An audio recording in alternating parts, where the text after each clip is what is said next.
नमस्कार साथियों, मैं सरिता। स्वागत है आपका मेरे कहानियों के चैनल कुछ भूल गए कुछ याद है में। यहाँ मैं प्रत्येक अंक में आपके लिए एक नई कहानी लेकर आती हूँ। पोषण, आश्रय और साथ के बाद कहानियां ही वह चीज है जिनकी हमें दुनिया में सबसे ज्यादा जरूरत है। आज आप सुनेंगे सुभद्रा कुमारी चौहान की एक लोकप्रिय कहानी, पापी पेट। आइए सुनते हैं। आज सभा में लाठीचार्ज हुआ। प्रायः 5,000 निहत्थे और शांत मनुष्यों पर पुलिस के 50 जवान लोहबंद लाठियां लिए हुए टूट पड़े। लोग अपनी जान बचाकर भागे, पर भागते भागते भी प्रायः 500 आदमियों को सख्त चोटें आईं और 3 तो बेहोश होकर सभा स्थल में ही गिर पड़े। 3-4 प्रमुख व्यक्ति गिरफ्तार करके जेल भेज दिए गए। पुलिस ने झंडे के विशाल खंभे को काटकर गिरा दिया और आग लगा दी।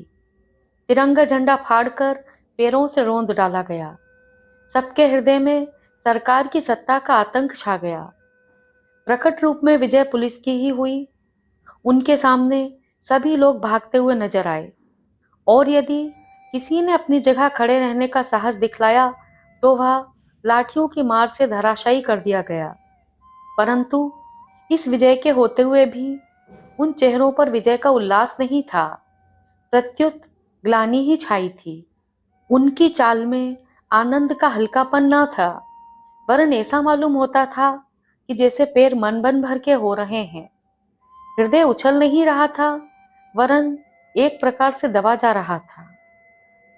पुलिस लाइन में पहुंचकर सिपाही लाठीचार्ज की चर्चा करने लगे। सभी को लाठीचार्ज करने, निहत्थे निरपराध व्यक्तियों पर हाथ चलाने का अफसोस हो रहा था। सिपाही राम खिलावन ने अपनी कोठरी में जाकर अंदर से दरवाजा लगा लिया और लाठी चूल्हे में जला दी। उसकी लाठी के वार से एक सुकुमार बालक की खोपड़ी फट गई थी। उसने मन में कहा, बेचारे निहत्थे और निरपराधों को कुत्तों की तरह लाठी से मारना, राम राम, यह हत्या किसके लिए? पेट के लिए।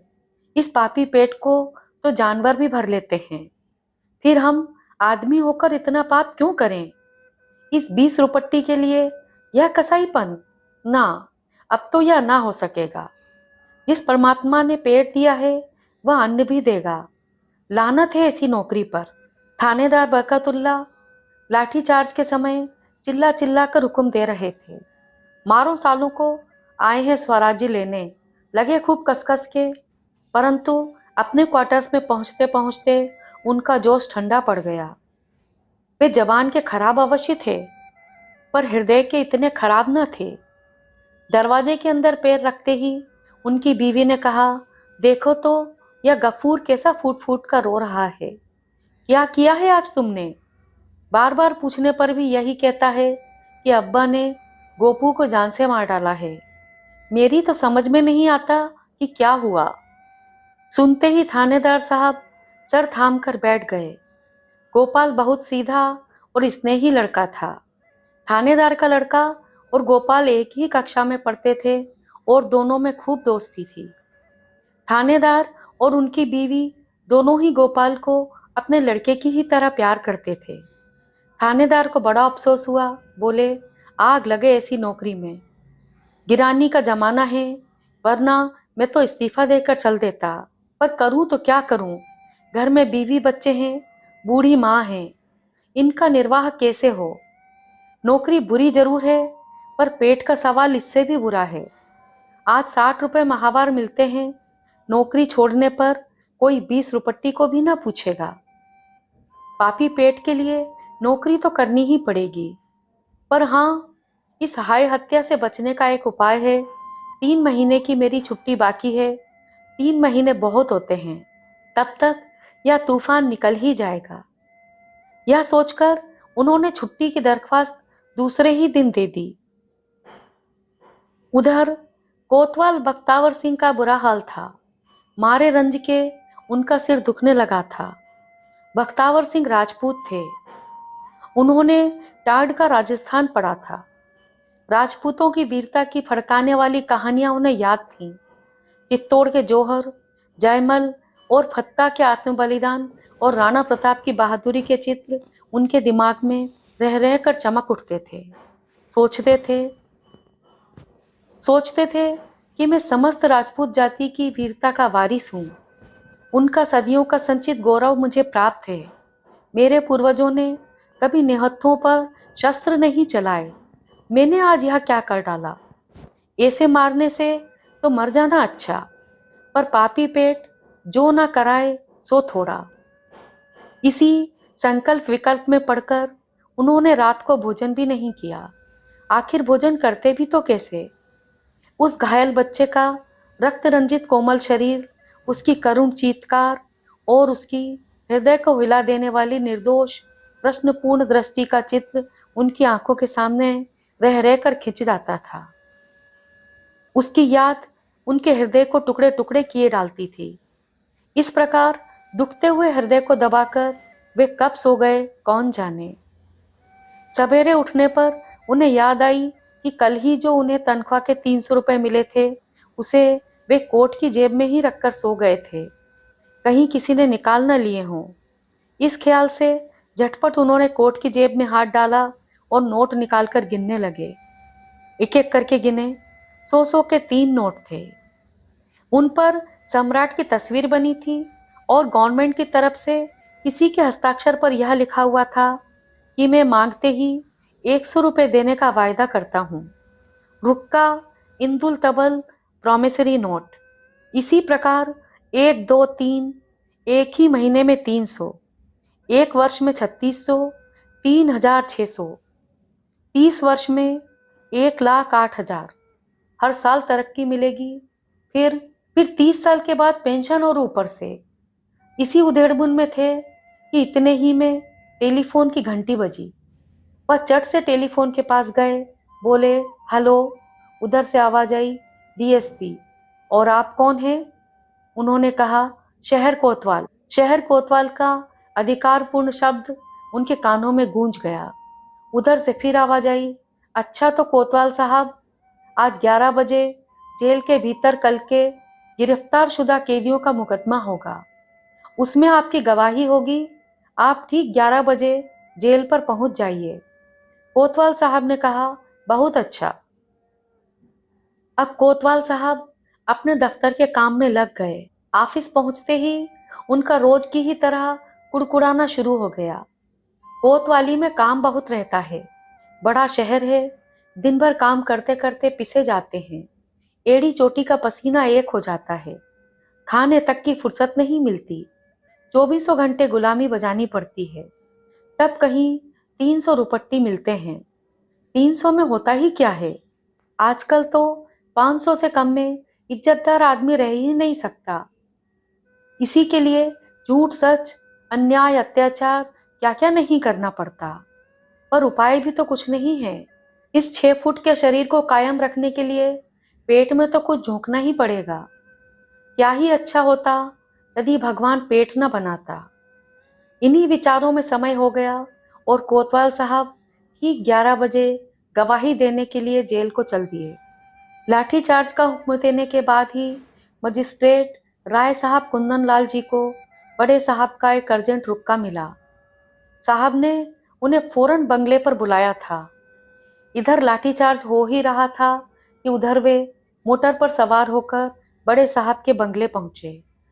काम की बातों के समाप्त हो जाने पर उन्हें लाठीचार्ज कराने के लिए धन्यवाद देते हुए बड़े साहब ने इस बात का भी आश्वासन दिया कि राय बहादुरी के लिए उनकी सिफारिश अवश्य की जाएगी।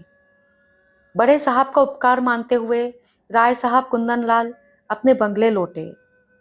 उन निहत्थों पर लाठी चलवाने के कारण उनकी आत्मा उन्हीं को कोस रही थी। हृदय कहता था कि यह बुरा किया। लाठीचार्ज बिना करवाए भी तो काम चल सकता था। आखिर सभा हो ही जाती तो अमन में क्या खलल पड़ जाता। वे लोग सभा में किसी से मारपीट करने तो आए न थे, फिर मैंने ही उन्हें लाठी से पिटवाकर कौन सा भला काम कर डाला। किंतु दिमाग ने उसी समय रोक कर कहा, यहाँ भले बुरे का सवाल नहीं है, तुमने तो अपना कर्तव्य पालन किया है। स्वयं भगवान कृष्ण ने कर्तव्य के लिए निकट संबंधियों तक को मारने का उपदेश अर्जुन को दिया था। फिर तुम्हारा कर्तव्य क्या है? अपने अफसर की आज्ञा का पालन करना। आतंक जमाने के लिए लाठीचार्ज कराने का तुम्हें हुक्म था। तुम सरकार का नमक खाते हो, उसकी आज्ञा का उल्लंघन नहीं कर सकते। आज्ञा मिलने पर उचित अनुचित का विचार करने की जरूरत ही नहीं। स्वयं धर्मनीति के ज्ञाता पितामह भीष्म ने दुर्योधन का नमक खाने के ही कारण अर्जुन का पक्ष सत्य होते हुए भी दुर्योधन का ही साथ दिया था। इसी प्रकार तुम्हें भी अपना कर्तव्य करना चाहिए, नतीजा बुरा हो चाहे भला। पर फिर उनके हृदय ने काटा, न जाने कितने निरपराधों के सिर फूटे होंगे। दिमाग ने कहा, फूटने दो। जब तक सरकार की नौकरी करते हो तब तक तुम्हें उसकी आज्ञा का पालन करना ही पड़ेगा, और यदि आज्ञा का पालन नहीं कर सकते हो तो ईमानदारी इसी में है कि नौकरी छोड़ दो। माना कि आखिर ये लोग स्वराज्य के लिए झगड़ रहे हैं, उनका काम परमार्थ का है, सभी के भले के लिए है, पर किया क्या जाए? नौकरी छोड़ दी जाए तो इस पापी पेट के लिए भी तो कुछ चाहिए। हमारे मन में क्या देश प्रेम नहीं है? पर खाली पेट देश प्रेम नहीं हो सकता। आज नौकरी छोड़ दें तो क्या स्वराज्य वाले मुझे 600 रुपये दे देंगे? हमारे पीछे तो गृहस्थी लगी है, बाल बच्चों का पेट तो पालना ही होगा। इसी प्रकार सोचते हुए वे अपने बंगले पहुंचे। घर पहुंचने पर मालूम हुआ कि पत्नी अस्पताल गई हैं। लाठीकांड में लड़के का सिर फट गया है। उनका कलेजा बड़े वेग से धड़क उठा। उनका एक ही लड़का था। तुरंत ही मोटर बढ़ाई, अस्पताल जा पहुंचे। देखा कि उनकी स्त्री गोपू को गोद में लिए बैठी आंसू बहा रही है। गोपू के सिर में पट्टी बंधी है और उसकी आंखें बंद हैं। उन्हें देखते ही पत्नी ने पीड़ा और तिरस्कार के स्वर में कहा, यह है तुम्हारे लाठीचार्ज का नतीजा। उसका गला रुंध गया और आंसू और भी वेग से बह चले। राय साहब कुंदनलाल के मुंह से एक शब्द भी ना निकला। इतने ही में डॉक्टर ने आकर उन्हें सांत्वना देते हुए कहा, कोई खतरे की बात नहीं है, घाव गहरा जरूर है, पर इससे भी गहरे गहरे घाव अच्छे हो जाते हैं, आप चिंता ना कीजिए। राय साहब ने पत्नी से पूछा, आखिर तुमने इसे वहां जाने ही क्यों दिया?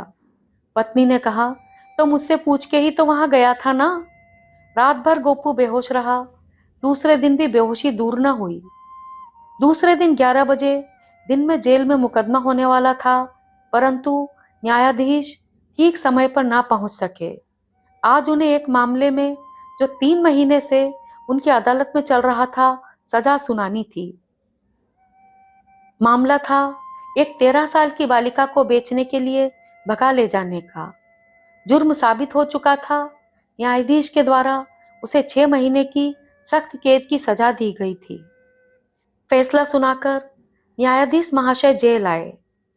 कोतवाल और राय साहब कुंदनलाल की गवाही हो जाने पर अभियुक्तों में से एक को 2 साल की सख्त कैद और 2000 रुपये जुर्माना, दूसरे को 1.5 साल की सख्त कैद और 1500 रुपये जुर्माना, तीसरे को 1 साल की सख्त कैद और 500 रुपये जुर्माना की सजा दे दी गई। अभियुक्तों ने मुकदमे में किसी प्रकार का भाग नहीं लिया और न पेशी ही बढ़वाई, इसलिए मुकदमा करीब 1 घंटे में ही समाप्त हो गया।